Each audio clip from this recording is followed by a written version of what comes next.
नमस्कार, वंदे मातरम। पिछले कुछ दिनों में अमेरिका और भारत के रिलेशन में काफी तेजी से परिवर्तन हुआ है। अमेरिकी डिप्लोमेट डोनाल्ड लू पिछले दिनों पीओके के दौरे पे थे, जहां पे उन्होंने पीओके को आजाद कश्मीर कह के संबोधित किया। पिछले कुछ दिनों में अमेरिका की विदेश नीति में ये सबसे बड़ा परिवर्तन है, या फिर ये कहिए अमेरिका अपना सबसे बड़ा हथियार भारत के सबसे कमजोर कड़ी पे किया है।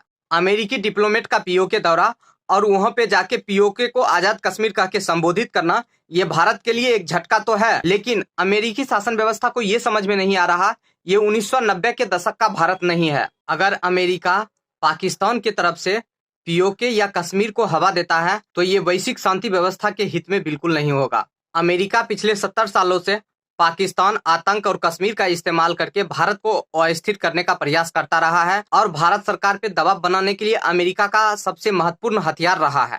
पाकिस्तान, आतंक, कश्मीर अमेरिका का सबसे बड़ा हथियार रहा है भारत के खिलाफ। हम जो बोल रहे हैं ये भारत के लोग और भारत की सरकार भी समझती है, इसीलिए भारत अमेरिका का रणनीतिक साझेदार बनने के बाद भी रूस से दूर नहीं हुआ। पिछले 70 सालों में अमेरिका का जो व्यवहार भारत के साथ रहा है, उस हिसाब से अमेरिका पे पूर्णतः भरोसा करना उचित नहीं था। किसी भी मुद्दे को उछाल के भारत पे दबाव बनाना ठीक था, लेकिन कश्मीर के मुद्दे का इस्तेमाल करके भारत पे दबाव बनाना ये अमेरिकी शासन व्यवस्था पे भारी पड़ सकता है, क्योंकि भारत सरकार जवाब देगी। अगर भारत सरकार जवाब देती है तो अमेरिका के सुपर पावर के पोजीशन को चोट लगेगा। एक तो पूरी दुनिया में अमेरिका का पहले से आलोचना हो रहा है। अमेरिका के मना करने के बावजूद भी भारत रूस से तेल खरीद रहा है। जो बाइडेन अमेरिका के सबसे कमजोर राष्ट्रपति साबित हुए हैं। वर्तमान वैश्विक परिस्थिति में अमेरिका कई संकटों से घिरा हुआ है, जिस वजह से अमेरिका के सुपर पावर पोजीशन पे खतरा है।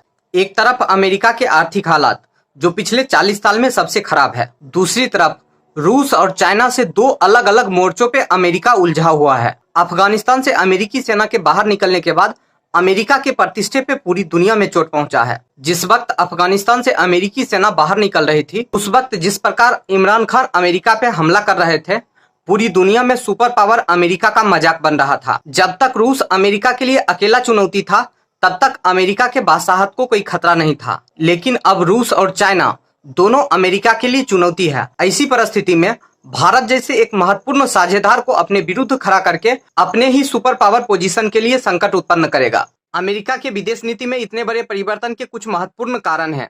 पहला, अमेरिका के लाख मना करने के बावजूद भी भारत रूस के साथ तेल खरीदना बंद नहीं किया। दूसरा, अफगानिस्तान से निकलने के बाद अमेरिका को जो पाकिस्तान से चाहिए वो पाकिस्तान नहीं दे रहा था, लेकिन पाकिस्तान आर्थिक तबाही के कारण अमेरिका के सामने लेट गया। पाकिस्तान अमेरिका के कहने पे चाइना पाकिस्तान इकोनॉमिक कॉरिडोर भी बंद कर दिया। अफगानिस्तान में अमेरिकी कार्रवाई के लिए अपना एयर स्पेस इस्तेमाल करने दिया। ये सारे समीकरण अमेरिका भारत के रिलेशन के विरुद्ध जाता है। अमेरिका भारत से जो कह रहा था, भारत वो मान नहीं रहा था, लेकिन पाकिस्तान से जो अमेरिका को चाहिए था, पाकिस्तान वो दे रहा था।